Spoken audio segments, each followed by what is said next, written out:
Hello, I welcome you back to another tutorial. My name is Protocol.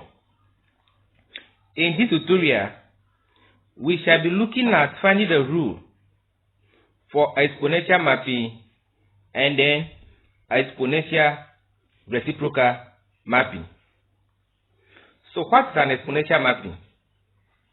If we talk about an exponential mapping, we are talking about any kind of mapping in which the elements of the codomain differ from each other by a common ratio, which is usually denoted by the letter R.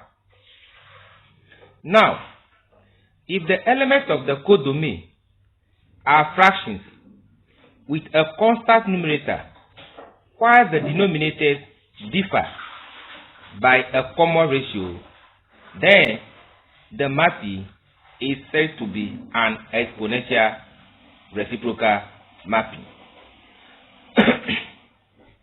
Now, what you have to know is that all exponential mapping follow the rule y is equal to a r exponent x minus b, where a and b are equal to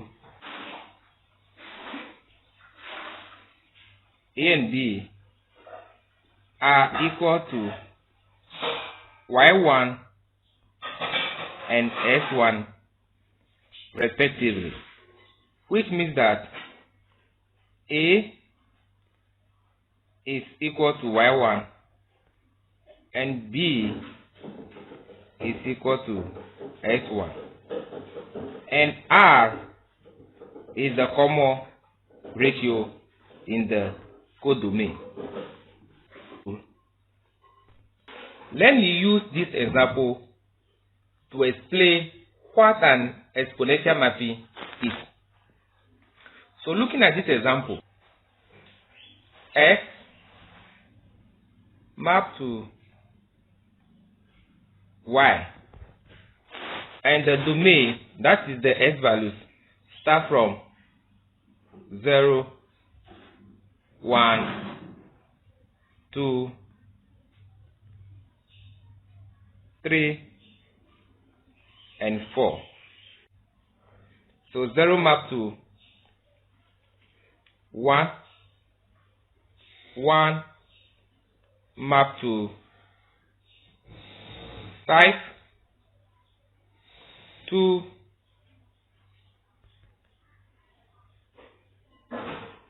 5, 2 map to 25, 3 map to 125, and then 4 map to 625. Now, looking at this mapping,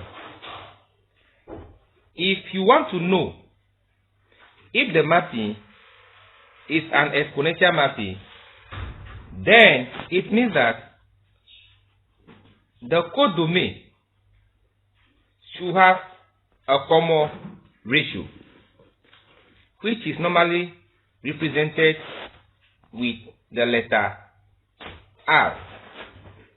How do we find that common ratio? The common ratio is the constant factor between consecutive terms. How do we get that factor? We can obtain the common ratio by dividing a term by its previous term. Okay, so looking at the codomain, the first term is 1, the second term is 5, the third term is 25, the fourth term is 125, and then the fifth term is 625. So we are saying that to get the common ratio R, we have to divide this term by each preceding term.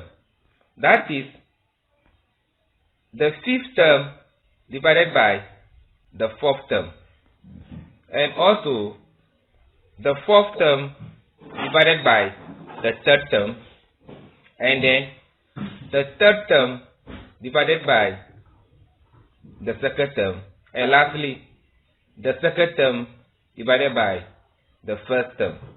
So if we do that and the result we get is the same, then that result is what we are saying is the common ratio.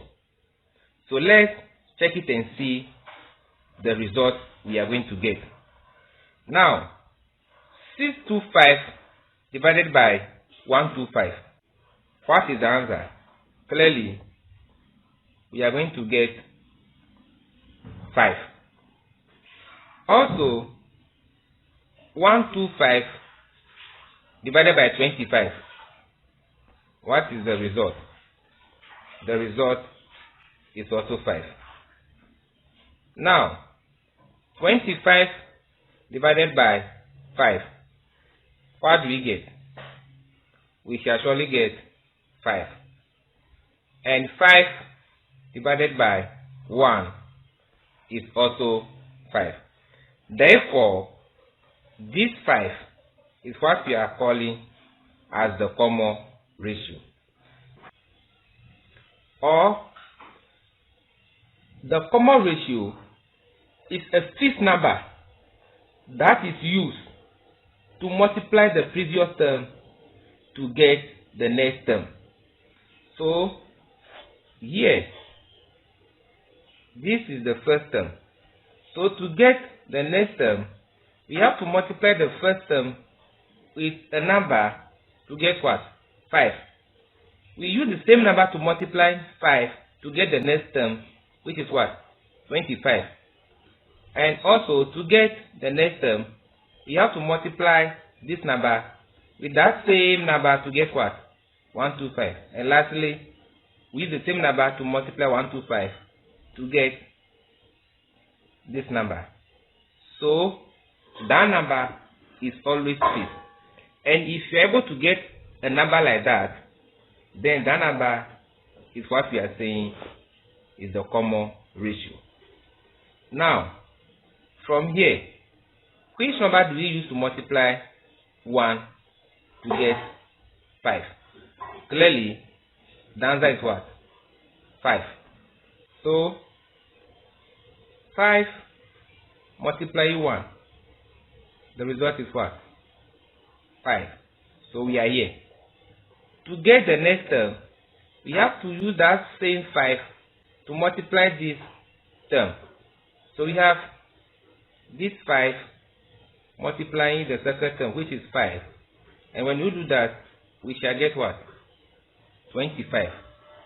Now, the same 5 will be used to multiply this term to see if you are going to get this term.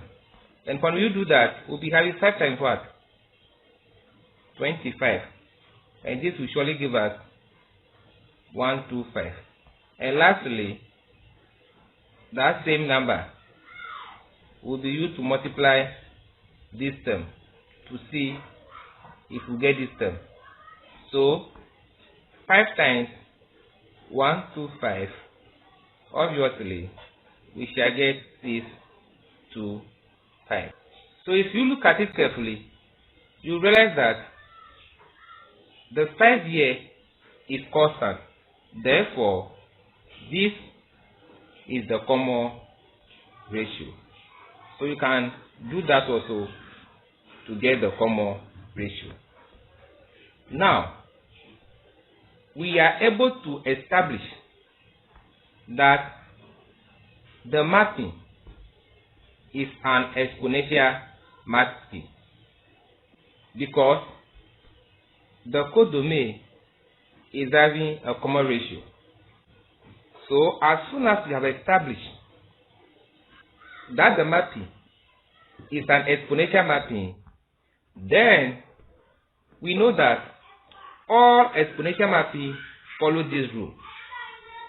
Y is equal to A R exponent x minus b, and R here represents the common ratio in the codomain.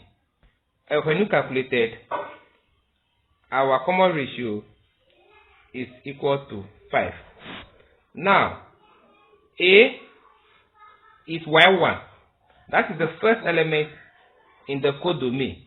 So my A will be equal to 1. What about the B? B is S1. That is the first element in the domain. So clearly, my B will be equal to 0. Therefore, our rule for the mapping will be Y is equal to, what is my A? My A is 1. What is my R? My R is 5. Exponent x minus b. What is b? B is 0. So I now have y is equal to 1 multiplying 5 exponent. So x minus 0, I will get x. And I will be having y is equal to 1 multiply 5 exponent x. I will have out 5 exponent x. Now, clearly, 1 times any number is same as that number. So I have y is equal to 5 exponent x. And this is the rule for the mapping above. Let's look at our second example. So we have x mapped to y and -1 mapped to 4 divided by 9. 0 mapped to 8 divided by 27. 1 mapped to 16 divided by 81. 2 mapped to 32 divided by 243. And lastly, 3 mapped to 64 divided by 7 to 9. Now, we want to find the rule for this mapping. So first of all, let's determine if this mapping is an exponential mapping. How do we do that? We find the common ratio in the codomain. So to do that, we'll divide this term by the previous term, and also this term by the previous term, this term by the previous term, this term by the previous term.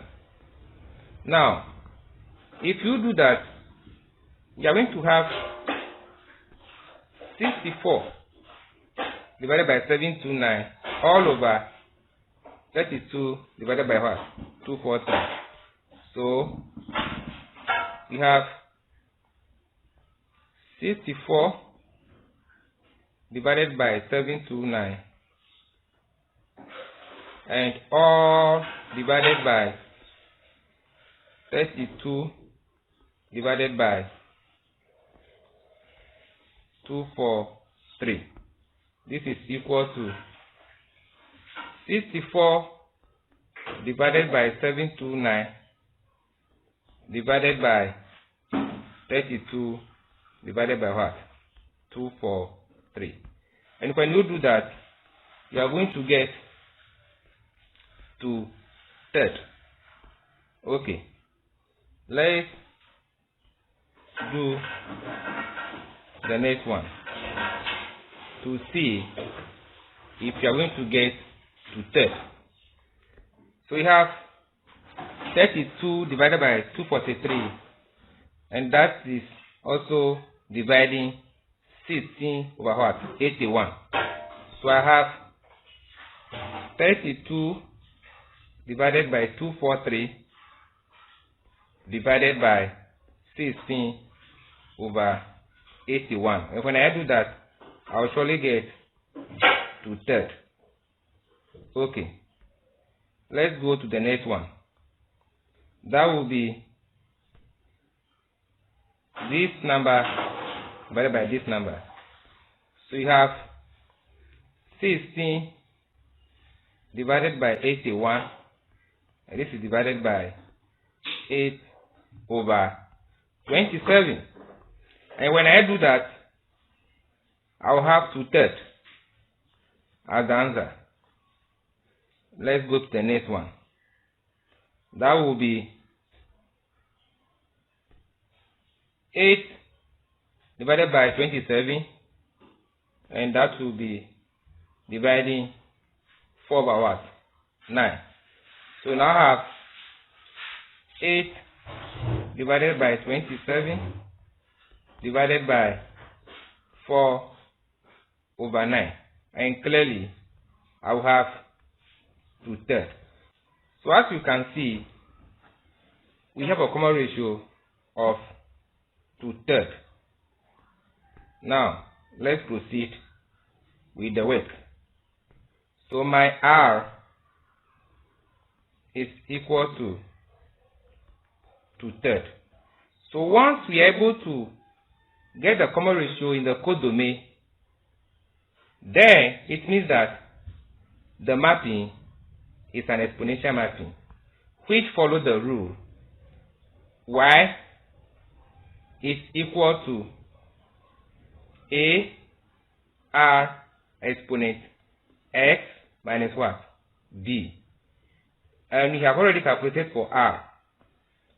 Our a is the first element in the codomain, that is y1. And our b is the first element in the domain, that is s1. Now, let's proceed. So we now have y to be equal to a. A is 4 divided by 9. That's the first element in the codomain, as you can see here.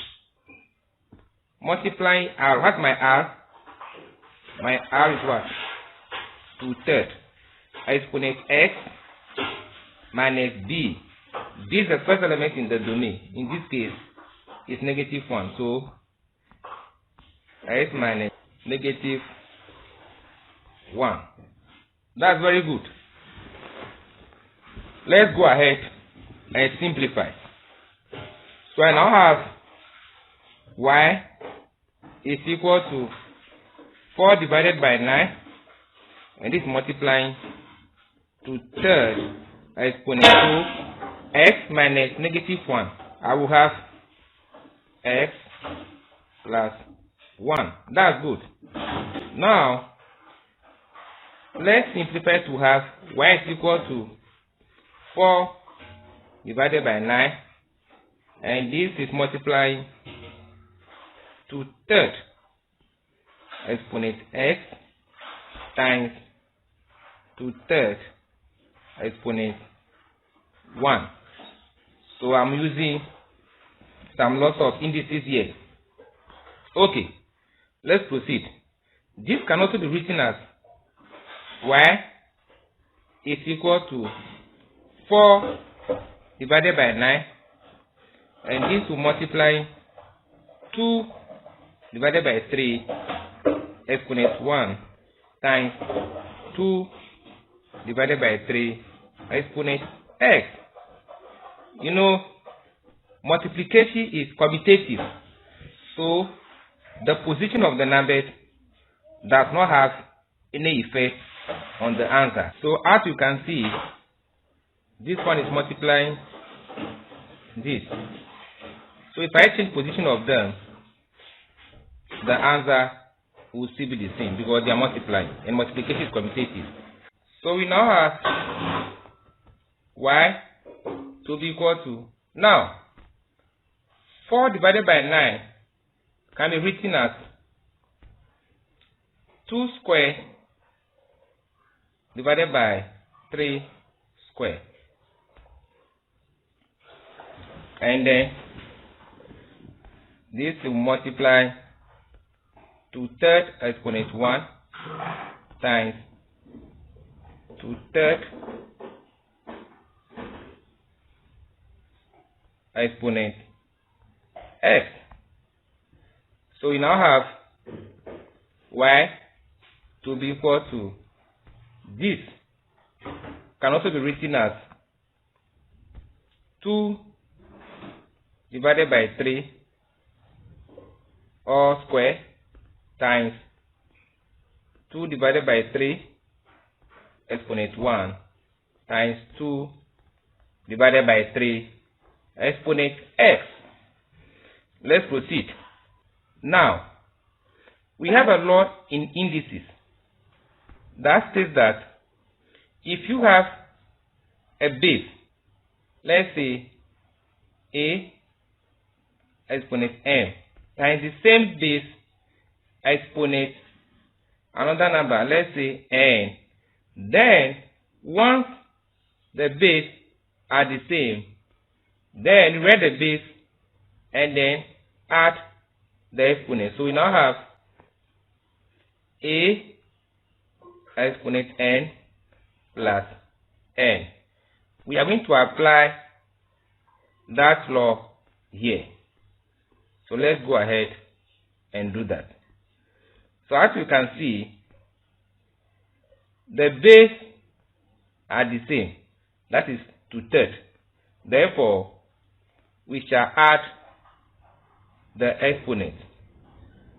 So let's go ahead and do that. So we now have y will be equal to 2/3 exponent 2 plus 1 plus x. Good. So what do we have? We now have y to be equal to 2/3 exponent 3 plus x, which is the same as y is equal to 2/3 exponent x plus 3. Therefore, the rule of this map is y is equal to 2/3 exponent x plus 3. And this is the rule for the example number 2. Let's look at our last example in this tutorial. So the last example, we have x mapped to y, and then 0 mapped to 1. Also 1 mapped to 1/2. 2 mapped to 1/4. 3 mapped to 1/8, and then 4 mapped to 1/60. Now, As I said earlier, if you have a mapping and the codomain of that mapping is a fraction and the numerator of that fraction is constant and the denominator differ by a common ratio, then that mapping is said to be exponential reciprocal mapping. So let's check and see if this mapping is an exponential reciprocal mapping. So let's go straight to the codomain. You know every number is over 1, so this one here can be written as what? 1 over 1. Good. So let's look at the numerator of the codomain. So we have 1, 1, 1, 1, 1. So as you can see, the numerator is constant, and in this case, it's 1. Now, let's check the common ratio in the denominator of the codomain and see. So let's do that. So to do that, we have 16 divided by 8. What do we get? We get 2. 8 divided by 4, you are going to get 2. 4 divided by 2, the answer is obviously 2. And lastly, 2 divided by 1, we shall get what? 2. Now, let's proceed. Now that we have established that this mapping is an exponential reciprocal mapping, then it will follow the rule y is equal to k over a r exponent x minus b, where we say this k here is the constant numerator in the codomain. So in this case, our k is 1. So I have k to be equal to 1. Good. And a is the first element in the codomain. So a will be equal to 1.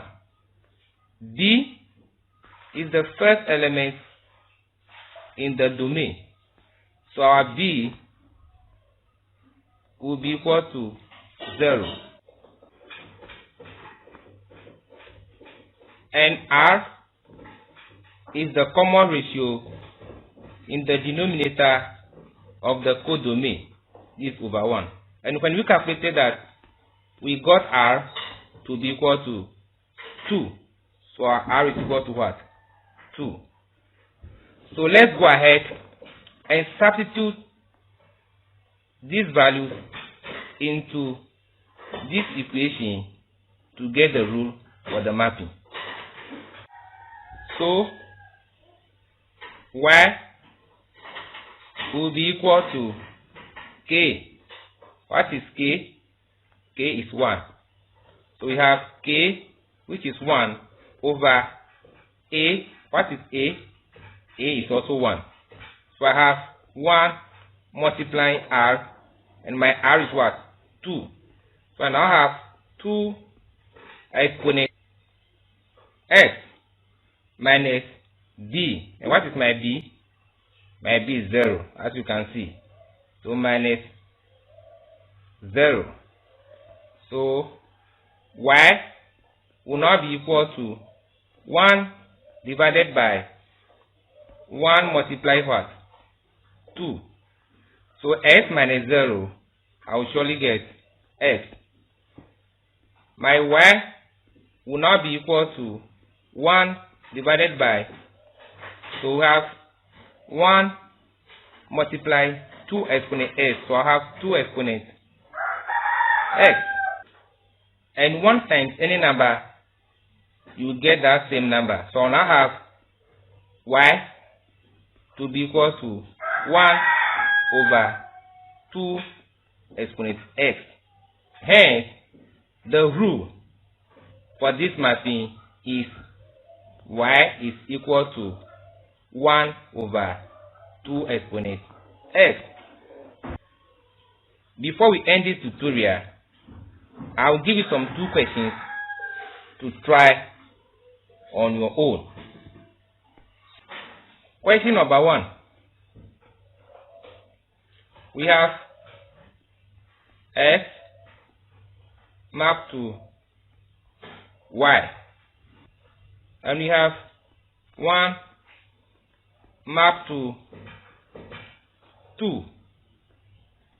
We also have 2 mapped to 4,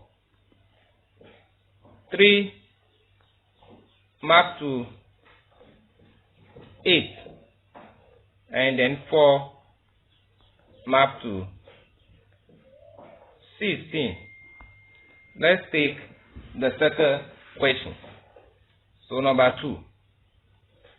We have x mapped to y, and then 1 mapped to 1/2, 3 mapped to 1 over 32, 5 mapped to 1 over 5/1/2, and finally 7 mapped to 1 over 8/1/9/2. Please take your time and find the rule for these 2 mapping, especially the number 2. I know you can do it, so take your time and do it. I thank you so much once again for watching this tutorial. Don't forget to subscribe to the channel and share the videos as well. We shall meet in another tutorial to discuss more. Bye bye.